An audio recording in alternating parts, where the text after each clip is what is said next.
That feeling that you guys had when he sat down at the table, that's kind of it. That's basically what it's like to work with Wesley Snipes.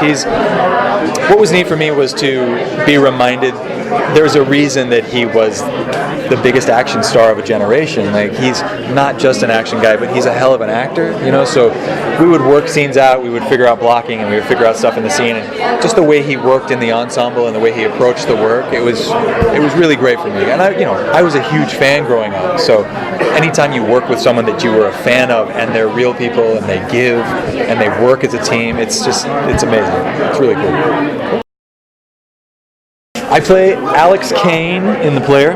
Alex is a ex-FBI systems analyst who has a very dark past. He opens a security firm in Las Vegas. He's basically hiding from the darkness of his past. We were discussing in the pilot that he has an addiction, and his addiction is violence. He's addicted to the fix that he gets when he works something out. When he was basically they build these teams of people in Afghanistan and in the Middle East. They would have a snatch and grab team where they'd have an FBI, a CIA guy, and a team of TEALs, and they'd smash in a door. Alex realizes pretty quickly that he's really good at being the guy who smashes in the door and not so good at the guy who asks the questions. So if you can remove all the different layers of the politics and the red tape and just cut to the chase, Alex is really good at that. And so he goes rogue for a while, ends up running away from it all, and it lands in Vegas with his wife, and he gets wrapped up in this high-concept conspiracy where gambling is a high-concept sport.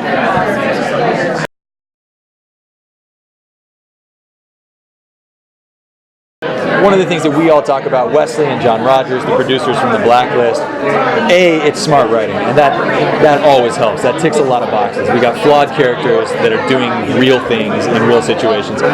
Also, what we're trying to do is bring back this real 80s action. I remember growing up and watching 80s action stars, like, it was them taking the hits, it was them taking the falls, and them riding the bikes or getting in front of the explosions. I've just come off a show called Strike Back where we did that, and we really want to capture that danger and that aha moment that we had on Strike Back and bring it over to NBC, bring it to network television in front of a bigger audience and say, guys, you want to sit down, you want to come and join us every Thursday night at 10 o'clock, this is what we'll give you. And I think we can really gain a lot of viewership that way, and we can gain the respect of by all accounts, a really smart audience now. There's so many choices out there. It's got to be kick-ass, it's got to be good, and it's got to be different. And so we've all got our work cut out for us,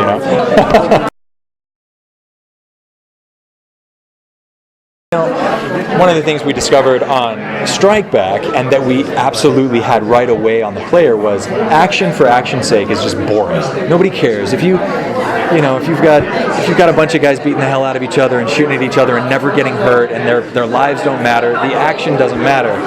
When that stuff lands and when it really sticks and when the hits hurt is when you've invested in these characters and when they have a relationship, when they have something to lose.